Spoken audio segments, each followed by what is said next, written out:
Hey everybody, welcome back. It's Kaylee McMahon. You already know me, number one leading ladies. We have Katie Brinkley on today, and she's going to be discussing a little bit about her expertise. Katie, I'm going to let you introduce yourself because I won't do it justice.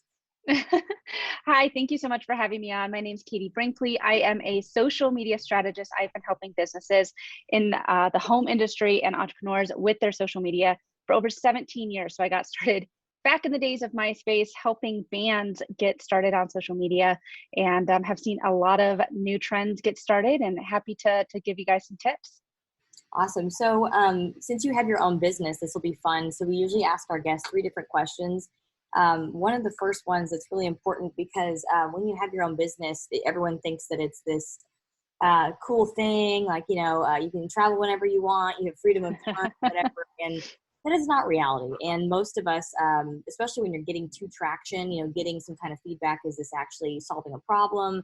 Am I actually making any money? There's a process of kind of either bootstrapping or whatnot. So what did it look like for you? Did you have to take out, put your first business loan on a credit card like I did, or did you have to live with your parents, or what did it take to go from I have an idea to get to traction?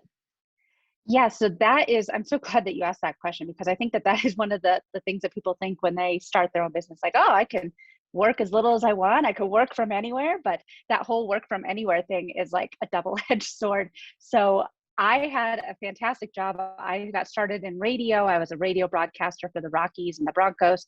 And then I got moved into the marketing side of things. I had my dream job as marketing manager for the TV station. And then whenever two large companies come through, there's positions that are eliminated. So my position was eliminated, and that's where I was like, well, now what? So that I was kind of just thrown into entrepreneurship. I didn't really plan on it. I was like, okay, well, I'll just do this on the side until I find my next corporate gig. And one job turned into another and turned into another. And before I knew it, I had more clients. I was making more money than I did when I was at my corporate job. I was ecstatic. But at the same time, after I delivered my second child, I was in the hospital working, like between like just giving birth. I was still like posting and crafting stuff for social media. So I think that it is a double-edged sword, and it can be really hard to not to realize that sometimes. But that's where, again, like as your business grows, that's when you can start delegating different tasks out to make it so that you do have that freedom and the ability to work from anywhere at any time. Now, did you, as far as traction goes, knowing that you're getting more clients, did you wait until seeing, okay, I've got 10 clients or whatever before saying, okay, I feel like I can hire someone else or start delegating? When did you make that decision? Yeah, delegation is huge, and I think that as an entrepreneur, that's the hardest thing for us to do, because no one can do our job as good as us, right? And so it can be hard letting go of some of the ropes and giving out some of those tasks that to help our business grow. And once you do that, though, that really is what will help your business go to that next level. When you're like, okay, well, does it make sense for me to actually be scheduling these posts? Does it make sense for me to be, doing the accounting? Like, wouldn't it just be easier if I had paid somebody to do that, and then I could focus my time on the other aspects of my business that I'm more passionate about? And I think that is really just like the number one tool to really kind of help you grow, is to delegate those tasks. It wasn't until I was about 2.5 years in to my business that I realized, like, okay, this is a legit business. Like, I'm making more money. I have steady flow income coming. It's about time I maybe grew. And that's when I hired my first employee, or my virtual assistant. Was that like an executive assistant? So she's my virtual assistant. So she handles a lot of emails. She handles a lot of my podcast. So I also have a podcast. So she handles a lot of my podcast interviews. She handles, just a lot of the extra things that I didn't realize how much time I was putting into. And once I took those off my plate, I was like, oh my gosh, like I can get more clients in now. Yeah, yeah, So I can have more meetings. I can actually go yeah, make. Yeah. right. Exactly. Okay, you're just curious because everyone has a different, realization point where they're like, okay, I'm going to either be a sole proprietor forever and, never be able to scale, or I can have other people help. So it's 2.5 years or so. That sounds same here. Now, Kate, some of the other questions we like to ask of our guests on the show, I'm trying to think which one I want to ask first. What has been your biggest, what's been your biggest lesson? You know what? I think that it really ties into the last question that you asked, which was when did you decide that this was a real business? And that was, once I realized I was making more money, I was able to delegate the tasks out. That was the light bulb of like, okay, this is for real. Like I can grow. This is the real deal. I can hire someone to do this. Maybe I can start bringing in this aspect of my business. And that really was like the turning point for my business, is once I started delegating different tasks out. Because again, as sometimes it can be hard to kind of let go of different projects that you know that you can do the best, but then if you train somebody the right way, or if you find somebody that's really aligns with you and your messaging, it's the perfect fit. And again, you can just, your business will go upwards. Now let's go into that a little bit deeper. So you said, so obviously you can't just go make the mistake I had where I'm like, oh, I'll just hire someone who says they can do what I can do. But again, no one is inside your head. No one has your vision. Nobody knows exactly like the messaging that you want when you're even doing ad copy or doing email copy, anything. So there's got to be like a training process. So you mentioned, or a handing off process. What is the most effective way you found to teach other people what to do and then hand it off? That I think that's one of the hardest things is trying to train somebody and find that perfect fit. I just like you, it took me a long time to find my VA, because like now that I found her, I'm like, I can never lose her, because she's just the perfect fit. And it took about 6 months of just trying to find the right person to come in.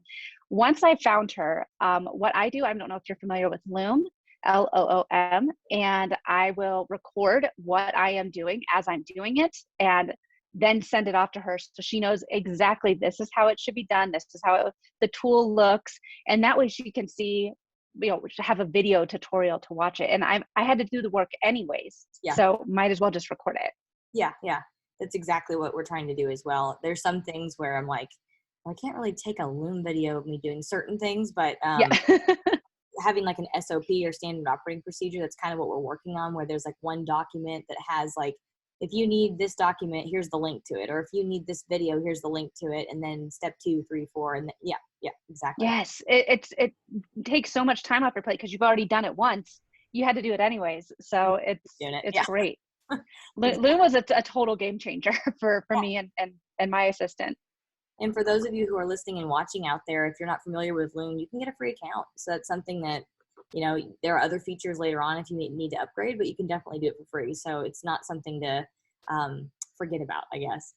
Now, Katie, one of the other questions I wanted to ask, or one of the last questions I'm going to ask, is what has been your biggest win? Yeah, I feel like we're all coming back to my assistant. Like that really was my biggest win, was when I found her, because it allowed me to grow. It allowed me to scale. It allowed me to, okay, well, now I have my podcast, and now I have time to do this. And now I have time to do all these other things that really took my business to that next step. And the biggest win was just hiring somebody else to come help. And from there, then I was able to hire another person to come help with emails. And then I was able to hire another person to come and write website copy. And then it's like, oh, now I have all this time to do the other parts of my business that I'm passionate about. And I think that, again, I feel like I've said this over and over, but really delegation has been huge for helping my business grow, and just letting go of the leash a little bit and giving it some slack, because that's where not everybody started their business to do everything. And I don't think they realize that all the things is to do when they start their own business. And so let the people that do that stuff do it, delegate it out, hire the people to come and help you, because that's really how you're going to grow. Yeah. Now we went into the kind of the details on how to sort of train somebody, or how to share information to train somebody.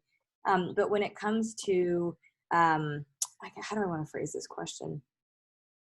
When it comes to delegating to other people, how do you decide what chunk of things to delegate first, or what gets the first level priority? Because I've made the mistake of saying, okay, here's my Trello board of all the things that are to do, in progress, whatever, just do it all, and then they're like, well, I need a priority level. And so then, most of the time when you're starting, you kind of have to both put a game plan together where you're both working side by side and saying, okay, let's split up this. Well, how do you decide what to split up or what to hand off first? I love that you brought up Trello, because Trello is a fantastic tool. I'm sure that you have that in the show notes or whatever, but it is a great tool. Asana is another great project management tool. My assistant just likes Google Sheets. So we have a bunch of different sheets of daily tasks, weekly tasks, monthly tasks, and then random tasks. And in the random tasks, there's due dates. So that way she knows, like, okay, this is where I need to go every day. This is where I need to go and check things up, the update for like random.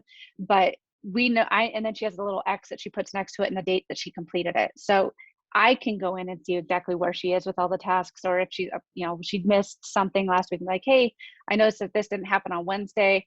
Can you, can you tell me why? And so it really just makes it a lot easier. So, I mean, even if you don't want to do Trello or Asana or another ClickUp, another project management tool, good old Google Sheets is a great tool to use too, because it's all through the cloud. Google Sheets, of course. I'm taking some notes because I always get to learn something from everybody who's on the podcast, which is cool. So you get your story out there and I get to learn a little bit. So I get some joy out of doing these interviews. Katie, what would be your number one word of advice for any business owner, or especially, I guess, in your industry, or what you do? What would be the first big gold nugget you'd give to somebody that's wanting to pursue doing what you're doing? Yeah, so I think that one of the things that I like to try to tell people to do, like for all my clients, is to sit down and make out a scheduler for your social media, utilizing a scheduler. So, because as an entrepreneur, not everybody wants to do what I do. Not everyone wants to spend all day on social media. But that's where having a scheduler really kind of takes some of the weight off of your shoulders, so that you can, again, find other time to focus in on your business. So there's a number of them out there. The one that I like is actually very similar to the other thing I mentioned earlier. It's called Loomly, Loomly. And you can schedule to every single social media channel out there that you want to be a part of. You can schedule to Facebook, Instagram, TikTok, YouTube, Google My Business. And it is a great tool for you to, again, set out your social media in a schedule, so you're only having to focus in on like maybe an hour a week of scheduling it. And then the rest of the time you can actually be on the platform and being social and engaging, and what the whole platform was built for, of just engaging with other people and learning about them. Now on that, because that's actually a new tool I've never heard of. We use Hootsuite right now. So for example, Yeah.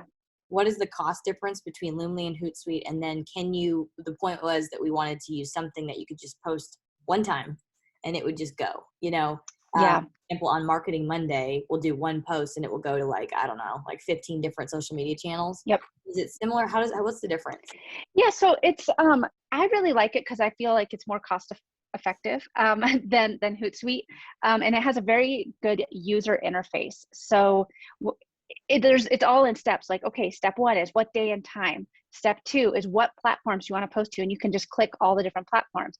And step three, you can actually do like the base post or the generic post. So if you were doing a video with a generic description, and then step four, you can actually choose each social media platform that's going to go to and change it out. So, I mean, like on Instagram, you should have 30 hashtags. And so if you want to put 30 hashtags in the first comment, you can change it up and put that on Instagram. And then on Facebook, you can change it up too. So, I mean, and you can even switch out images for each platform too. So I think that it's just very step by step and very easy to navigate.